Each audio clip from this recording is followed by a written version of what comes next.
اور اس کو کبھی ہم نے غور کیا کہ موت کا وقت کیسا ہوتا ہے؟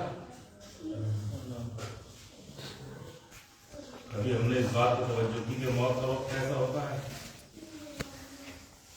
موت کا وقت ایسا ہوتا ہے کہ ہماری آنکھیں ہوتی ہیں لیکن دیکھنے سے انکار کر دیتی ہیں، زبان ہوتی ہے بولنے سے انکار کر دیتی ہے، کان ہوتے ہیں سننے سے انکار کر دیتے ہیں، پیر ہوتے ہیں لیکن چلنے سے انکار کر دیتے ہیں، ہاتھ ہوتے ہیں لیکن ہاتھ ہلنے سے انکار کر دیتے ہیں، اور اس وقت صرف ایک ہی صدا ہمارے کانوں میں آتی ہے، کل نفس ذائقۃ الموت، کہ ہر نفس کو موت کا ذائقہ، تو موت کا وقت کوئی نہیں ہے، چاہے جیسے آ جائے۔ ہمارے لیے لمحہ شکریہ یہ ہے کہ ہم اس کے آنے سے پہلے اپنے کو آمادہ کر لیں۔ آپ کو اگر بارے پسند نہ ہو تو تھوڑا آگے آ جائیں۔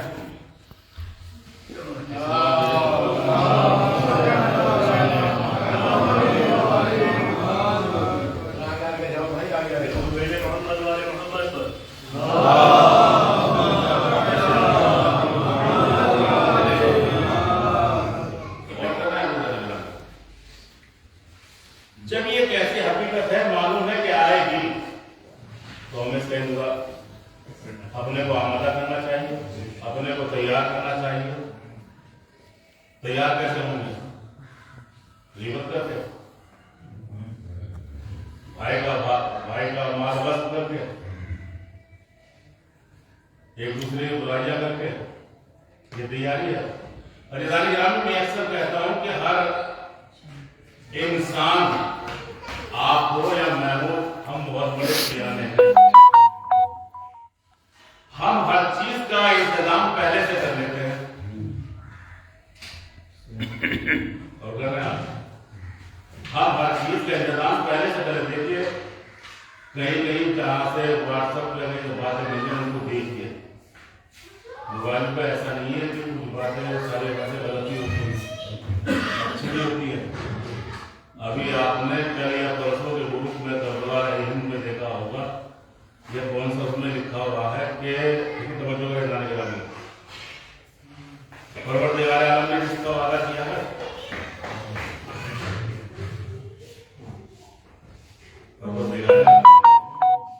بھائی جس کا وعدہ کیا ہے تو بولیے کیا ہے، اور ہم اس کے پیچھے دوڑ رہے ہیں،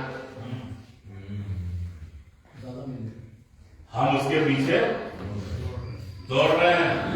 اللہ نے مغفرت کا وعدہ کیا ہے،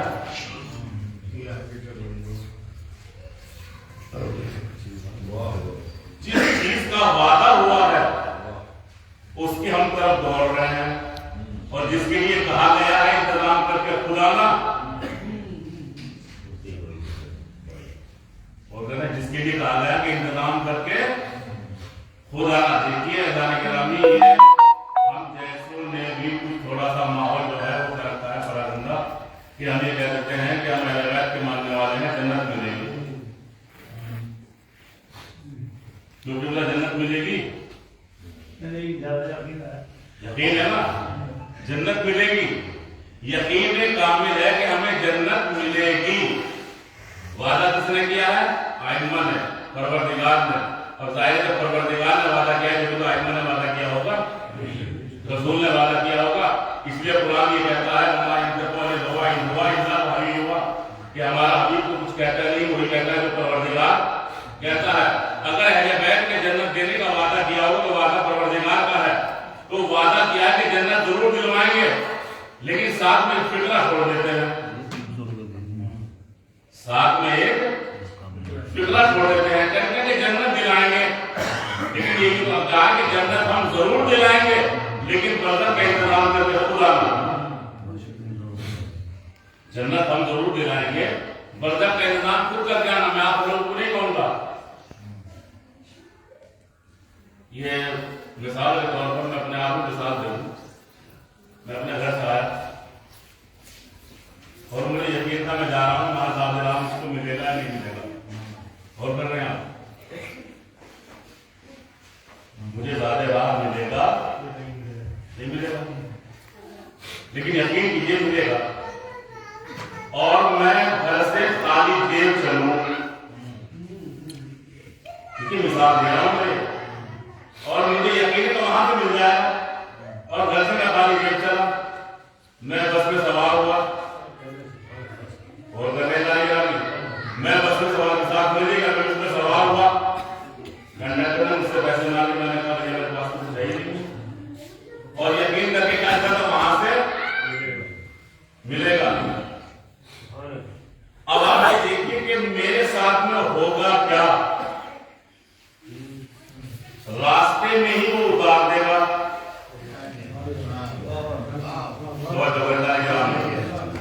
راستے میں ہی وہ اتار دے گا اور ذلیل الگ کرے گا,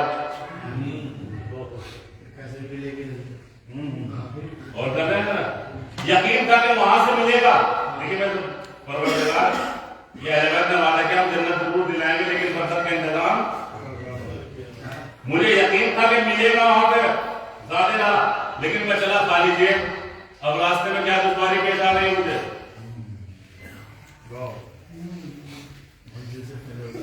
منزل سے پہلے اتار دیا, ذلیل الگ ہوئے.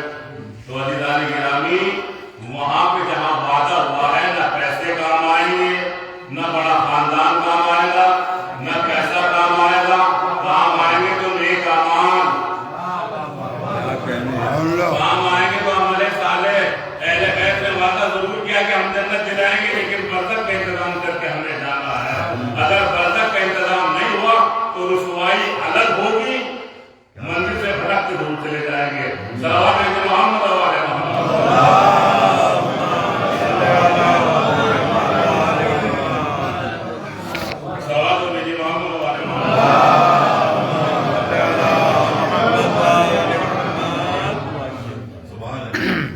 اچھا ایک بات تو یہ ہو گئی. اب دوسری بات جو دیکھ لیجیے آپ, گھر سے میں چلا اور پیسے رکھ دیے میں نے بہت کم, پیسے رکھ لیے, ٹکٹ فیس کرنا دیا میں 10 روپئے رکھ کے چلا. تو بتائیے تب بھی میری نجات ہوگی نہیں ہوگی, نہیں ہوگی نا. تو عزیزان گرامی یہ جو کچھ ہم کر رہے ہیں یہاں رہ جائے گا. اس لیے میں نے پہلے بولا تھا کہ ہم بہت بڑے سیانے ہیں, ہر چیز کا انتظام پہلے سے کر لیتے ہیں. چھوٹا سے چھوٹا پروگرام ہے, بڑے سے بڑا پروگرام ہے, ہر چیز کا انتظام پہلے سے کر رہے ہیں. شادی آئی اس کا انتظام پہلے سے شروع ہو گیا, کسی کا سویا آیا پہلے انتظام پہلے سے شروع ہو گیا. ایک دو دن پہلے سے انتظام کر لیتے ہیں. نہیں ابھی رمضان آ رہا ہے, 8 دن پہلے ہی افطاری کی تیاری شروع ہو جائے گی. عید آتی نہیں, عید کے کپڑوں کی تیاری پہلے شروع ہو جائے گی. آج کل تو ترقی اتنی ہو گئی ہے کہ دروازہ کھولنا بھی گوارا نہیں کرتے, دوسرے ریموٹ دبا دیتے ہیں. کتنی تیاری ہم لوگ کر رہے ہیں دنیا میں, اور یہ ہے دنیا فانی, یہ ہے دنیا فانی. اور جہاں مستقل رہنا ہے, اگر کہیے کہ وہاں کی جو تیاری کرتے ہو تو قبلہ دیکھی جائے گی. جو کام آنے والی چیز نہیں ہے وہ تیاریاں ہو رہی ہے, اور جہاں کی تیاریاں ہونا چاہیے قبلہ دیکھی جائیں گی. تو دیکھنے کے لیے تو وہاں بہت کچھ ہوگا, دیکھنے کے لیے تو وہاں بہت کچھ ہوگا. جناب سورہ واقعہ پڑھ کے دیکھیے, اور سورہ واقعہ کا ترجمہ پڑھ کے دیکھیے.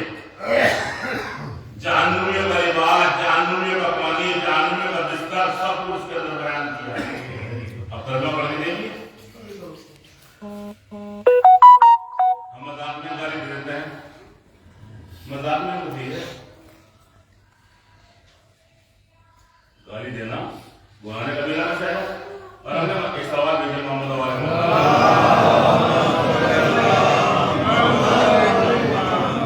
مذاق میں ہوتی ہے, میدان بھی ہے. اور جب کہ مولانا متقیان حضرت علی ابن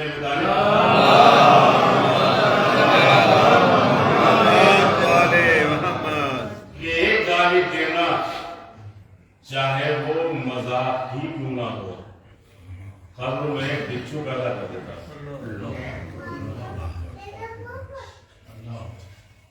قبر میں ایک سوال بھیجے محمد والے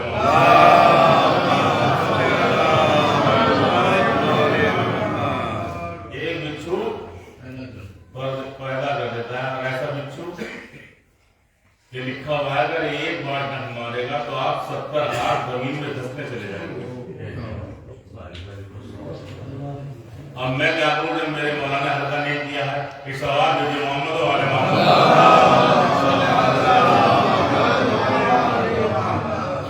ہم کیا کریں جیسا کچھ مولانا نے فرمایا ہے ویسے بیان کریں گے. اب اس میں ہلکا کرنے یا بھاری کرنے کی کوئی بات نہیں ہے. میرے گھر کی روایت تو نہیں ہے. نیزل بلانا اٹھا کے دیکھ لو معلوم ہو جائے گا. غیر الحکم اٹھا کے دیکھ لو معلوم ہو جائے گا کہ ایک گالی دینا ایک ڈنڈ مارنا 70 ہاتھ زمین ہو جائے گا.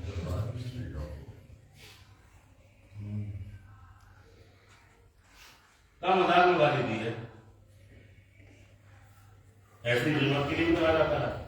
تو مولانا ہم تو آپ بیان کر رہے ہیں یہ بیان کرنا نہیں ہے ضرورت ہے. اس لیے کہ جب صحابی رسول انس نے معلوم کیا کہ یا رسول اللہ یہ بتائیے کہ ہم جس کی غیبت کر رہے ہیں اس کے اندر اگر وہ بات پائی جا رہی ہے تب بھی غیبت ہے. تو رسول اللہ السلام نے کیا فرمایا کہ اس کے اندر بات پائی جاتی ہے تبھی تو غیبت ہے. اس کے اندر بات پائی جاتی ہے تبھی تو غیبت ہے. اور اگر بات نہیں پائی جاتی تو وہ الزام ہے. اس آواز جو محمد والے نے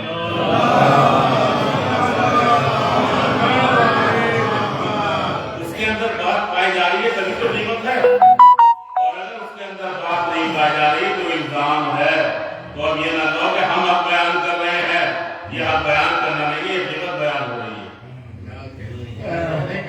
یہ غیبت بیان ہو رہی ہے. بیان کرنا نہیں ہے یہ غیبت بیان ہو رہی ہے. ہم اب بیان کرنا ہے. تو لہذا ہمیں وہاں کا انتظام پہلے سے کر لینا چاہیے. اور یہ ہوگا کب؟ تب ہم اپنے نفس کو مان لیں گے, اپنی آرزوؤں کو تھوڑا کم کر لیں گے. یہاں آرزویں کم ہونی چاہیے, وہاں ہلکا ہاتھ نہیں ہونا چاہیے, یہاں ہلکا ہاتھ ہونا چاہیے. یہ کب ہوگا؟ اور ہوگا تب جب ہم یہ پہچان لیں کہ ہمارا دنیا میں آنے کا مقصد کیا ہے. اگر ہم نے اپنے مقصد کو پہچان لیا کہ مقصد کیا ہے تو یہ ساری چیزیں پھر ہم سے دور ہو جائیں گی. جیسے کہ میں نے پڑھی تمنا موت ہے تم صادقین کہ تم موت کی تمنا کرو اگر تم دعوے میں. اب یہ بات ظاہر ہو گئی کہ موت کی تمنا وہ کرے گا جو سچا ہوگا. یہ تو پھر واضح ہو گئی نا. جو قرآن نے کہا فتمنا الموت ان کنتم صادقین کو جگہ آیت نازل ہوئی ہے سورہ معلوم ہی ہے کہ موت کی تمنا کرو اگر تم دعوے میں سچے ہو. تو اس کا مطلب ہے جو سچا ہوگا موت کی تمنا وہی کرے گا. ایک سوال بھیجے محمد والے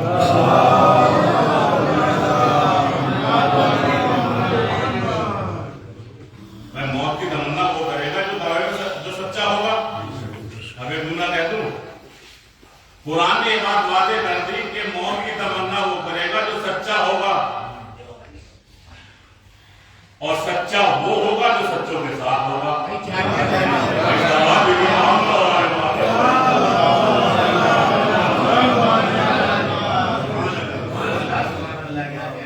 قرآن نے بات واضح کی نا کہ موت کی تمنا کرو اگر تم دعوے میں سچے ہو تو تمنا تو وہی کرے گا جو سچا ہوگا, اور سچا وہ ہوگا جو سچوں کے ساتھ ہوگا.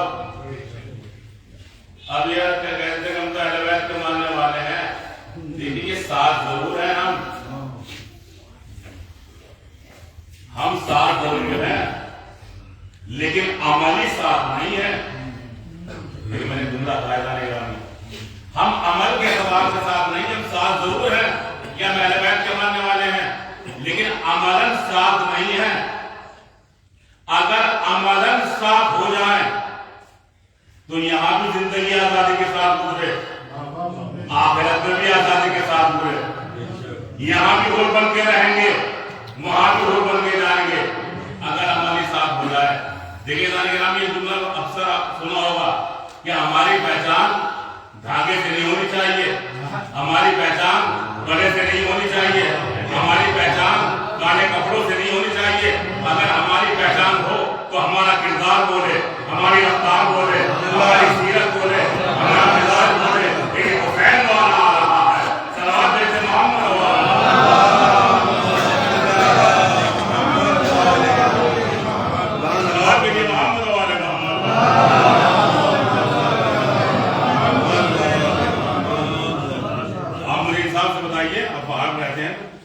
آپ آج لباس سے پہچان کر رہے ہیں؟ لباس سے پہچان ہماری ہو رہی ہے؟ کالا کپڑا ہر کوئی پہننا ہے، کڑے ہر کوئی پہننا ہے. اس سے پتا نہیں چلے گا، پتا چلے گا کردار سے. پتا چلے گا کردار سے، ہمارے عمل سے. ہمارا عمل ایسا ہو، ہمارا عمل ایسا ہو کہ ہمارے عمل کو دیکھ کے ہمارا ہر امام ہم سے خوش ہو.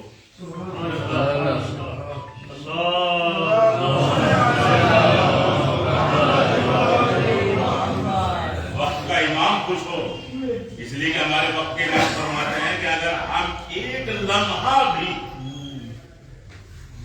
تم سے نظر ہٹا دیں تو تمہیں اس طرح پیس دیا جائے جس طرح چکی میں آٹا پیسا جاتا ہے.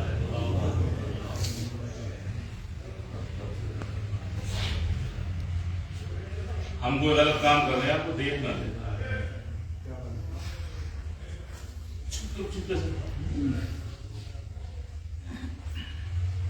چپکے سے بات کریں گے. بالکل کہ کوئی سننا لے، اور جو سمیع ہے، جو بصیر ہے، عزیزان گرامی، چپکے سے بات کہنے والی بات بھی نہیں چلے گی. اس لیے کہ لوگوں نے وہ بات بھی سن لی تھی کہ جو جناب ابو طالب کے کان میں کہی گئی تھی، رسالات بھیجو محمد والے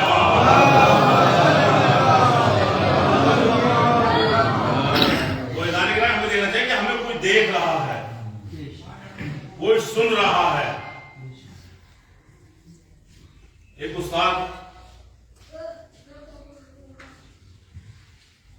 بچوں کو پڑھاتے تھے.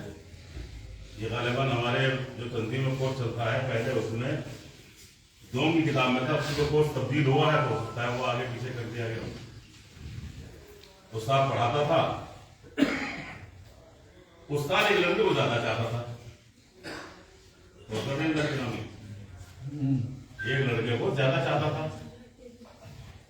سب لڑکوں نے مل کے یہ طے کیا کہ ہمارے جو استاد محترم ہے یہ فلاں لڑکے کو زیادہ چاہتے ہیں. حالانکہ اس درس میں نام بھی لکھا ہوا ہے، لیکن میں نام نہیں لوں نام جا کے